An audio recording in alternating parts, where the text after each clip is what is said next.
Estamos aqui na cidade de Filadélfia, na Pensilvânia, onde foi proclamada a Declaração de Independência dos Estados Unidos em 4 de julho de 1776, a concretização da liberdade sonhada pelos pais peregrinos.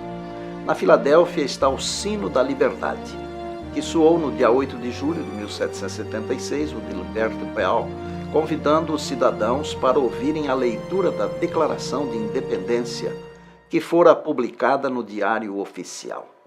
Lembrando que a Filadélfia, por algum tempo, foi a capital dos Estados Unidos. O Sino da Liberdade é um sino estadunidense de grande significado histórico. Fundido em 1752, o Sino da Liberdade era conhecido como Old State House Bell até 1837, quando foi tido como símbolo do movimento abolicionista. O Sino da Liberdade talvez seja um dos mais notáveis símbolos da Revolução Americana e da subsequente Guerra da Independência, além de estar associado aos conceitos de nacionalismo e liberdade permeados na cultura americana. O seu mais famoso toque, todavia, se deu em 8 de julho de 1776, convocando os cidadãos da Filadélfia para a leitura da Declaração de Independência. Antes, porém, já havia soado para anunciar a abertura do primeiro Congresso Continental em 1774 e a eclosão da Batalha de Lexington em 1775. O Independence Hall, em Filadélfia, é o principal marco histórico da independência dos Estados Unidos. Afinal de contas, foi ali que tanto a Declaração de Independência quanto a Constituição Americana foram debatidas, redigidas e assinadas pelos representantes das 13 colônias que fundaram os Estados Unidos da América. O movimento pela independência dos Estados Unidos ocorreu na virada da década de 1770 para 1780 e deflagrou uma guerra cujo fim, em 1783, selou a autonomia das 13 colônias. A Declaração de Independência foi redigida e assinada, então, no dia 4 de julho de 1776. Entre os líderes estavam os nomes de Thomas Jefferson, Samuel Adams, Richard Lee e Benjamin Franklin, que organizaram na Filadélfia, em abril de 1775, o primeiro Congresso Continental, onde foi elaborada a Declaração de Direitos sob inspiração iluminista. No ano seguinte, em 4 de julho de 1776, houve então o segundo Congresso Continental, em que foi redigida finalmente a Declaração de Independência e houve a criação do Exército Colonial, que enfrentou com mais propriedade o exército inglês. Nos anos que se seguiram, as batalhas vencidas pelos colonos americanos, sobretudo após a ajuda de espanhóis e franceses, acabaram por solidificar a autonomia dos Estados Unidos da América. A Declaração de Independência dos Estados Unidos tem um fundamento de liberdade muito forte. Veja que Deus guiou todos os acontecimentos para que o movimento da esperança pudesse crescer e vicejar, para cumprir o propósito de anunciar a segunda vinda de Cristo. O movimento da esperança aponta para a segunda vinda, a volta de Jesus, pois Jesus é nossa esperança viva. E somente num país livre poder-se-ia prosperar a pregação do Evangelho de nosso Senhor e Salvador Jesus Cristo. A volta de Jesus significa liberdade. Em João 8,36, Jesus afirmou: "Se, pois, o Filho vos libertar, verdadeiramente sereis livres." Quando aceitamos Jesus, somos libertos da penalidade do pecado. É o símbolo da justificação. Ao Jesus viver em nós, somos libertos do poder do pecado. Significa santificação. E por ocasião da volta de Jesus, seremos libertos da presença do pecado. É o símbolo da glorificação.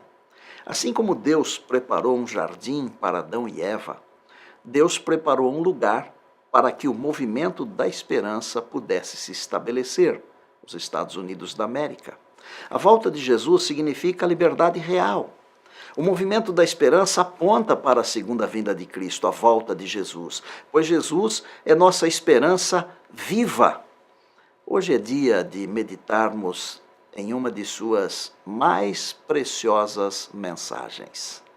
Uma especial promessa da segunda vinda. Está em João capítulo 14, verso 3. Virei outra vez e vos receberei para mim mesmo, para que onde eu estou estejais vós também. A ideia do texto é tremendamente impressionante. Não se turbe o vosso coração, sem temor. Credes em Deus e em mim, fé não vacilante. Na casa de meu Pai, viveremos na casa do Pai, uma suíte na casa de Deus, 1 trilhão de apartamentos com 1.000 metros quadrados cada um no mínimo. Vou preparar-vos lugar. Houve guerra no céu, diz o Apocalipse. A guerra deixa atrás de si um caos. Jesus foi reconstruir, reformar, preparar. Era morada só de anjos e agora será morada de homens, mulheres e crianças. Virei outra vez. Aqui está o foco da nossa vida e da nossa mensagem. E vos receberei. Cearei com ele e ele comigo, diz Jesus em Apocalipse 3:20. Para que onde eu estou, vou para meu Pai. Para onde eu vou não podeis ir agora. Estejais vós também. O desejo de Jesus é de ter as pessoas amadas por perto. Os discípulos queriam ir com ele, mas Jesus disse, não podeis ir agora. Como está o nosso desejo de ir com ele? Você sente emoção ao ler João 14, 1-3? O contexto principal é esse. Após a ceia, antes do jardim do Getsêmani, Jesus esqueceu-se de si mesmo. Se preocupou com os discípulos e também conosco, é claro. O capítulo 13 do Evangelho de João fala da ceia. No 14 começam as palavras de encorajamento. Depois, Jesus falou do Espírito Santo e então fez a oração sacerdotal e disse as palavras de despedida. A seguir foi para o jardim e depois para o Calvário. Viajar sozinho não tem graça, sabia?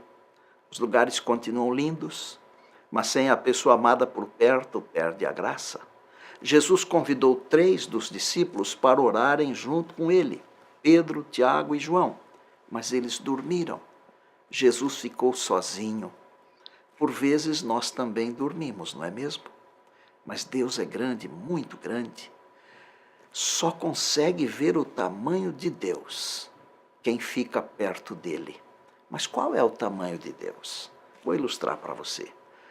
Olhe para um avião. Quando você olha para um avião de longe, lá no alto do céu, a 10.000, 12.000 metros de altura, parece pequeno, não é mesmo? Olhe um avião de perto. Você verá a diferença. Vi de perto um dia desses um A380 da Emirates. É grande demais. Quanto mais distante, menor parecerá Deus para você. E quanto mais perto, maior será Deus para você. Fique perto de Deus. Virei outra vez e vos receberei é a grande mensagem a ser pregada. Embora tenhamos que ensinar as doutrinas da Bíblia, não é a lei, não é o sábado, não é a doutrina. O mundo precisa ouvir as boas novas da volta de Jesus.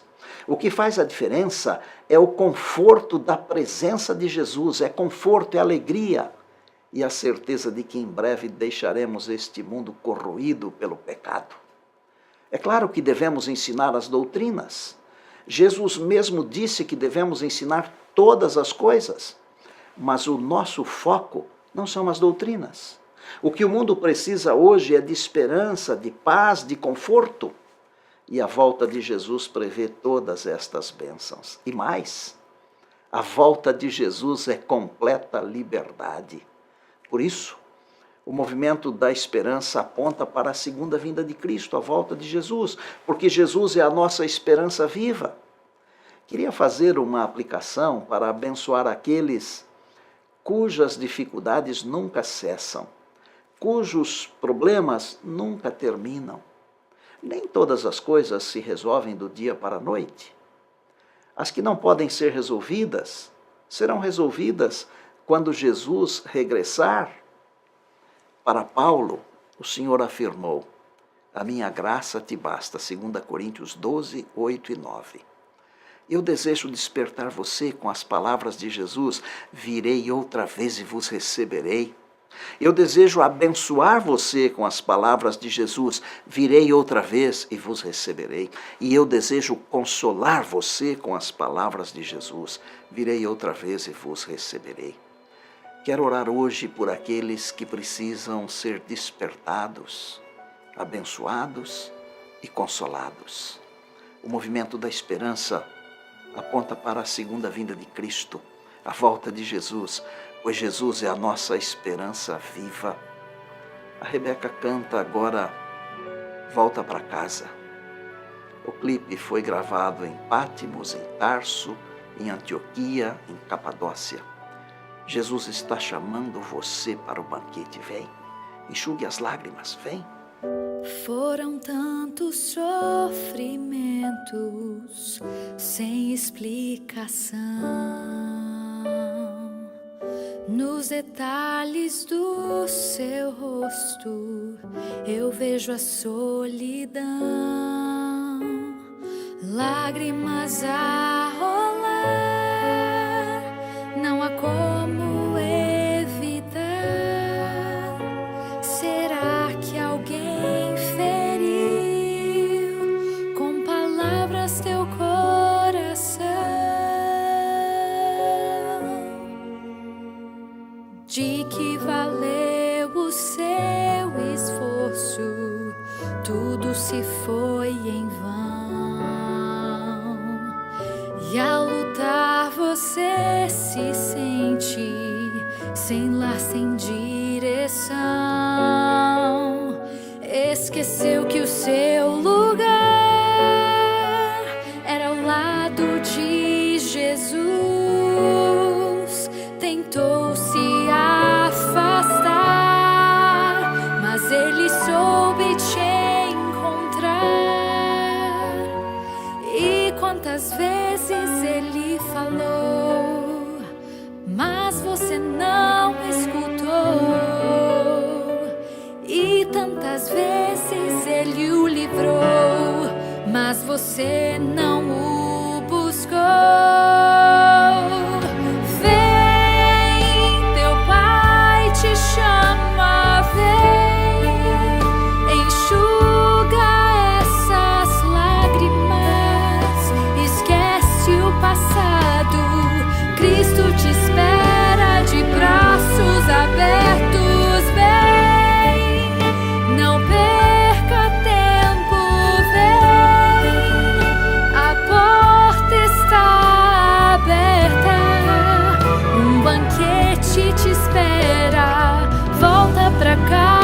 Pois ele te ama,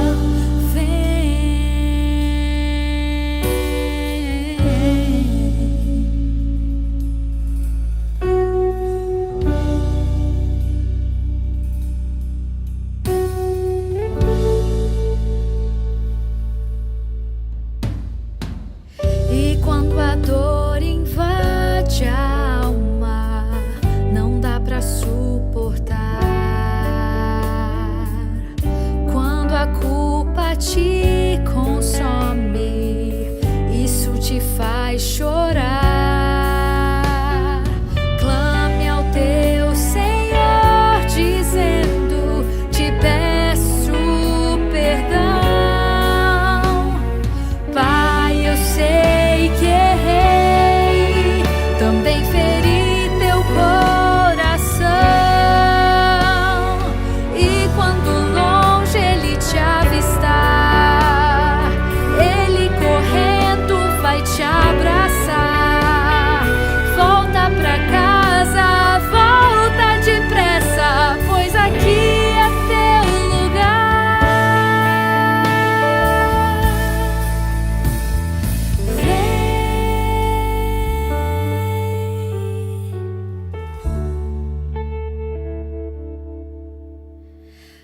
Vem, teu pai te chama, vem. Vem, teu pai te chama, vem.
Obrigado, Rebeca. Vamos orar. Senhor Deus, obrigado porque no teu coração brotou este movimento, o movimento da esperança. A volta de Jesus é a concretização de todos os sonhos. Nós queremos nos aproximar do Senhor agora e pedir que o Senhor entre na nossa vida, no nosso coração, que o Senhor tome a refeição conosco e nos dê depois o privilégio de nos assentarmos à mesa com o Senhor na eternidade. Nós oramos agradecidos em Jesus. Amém.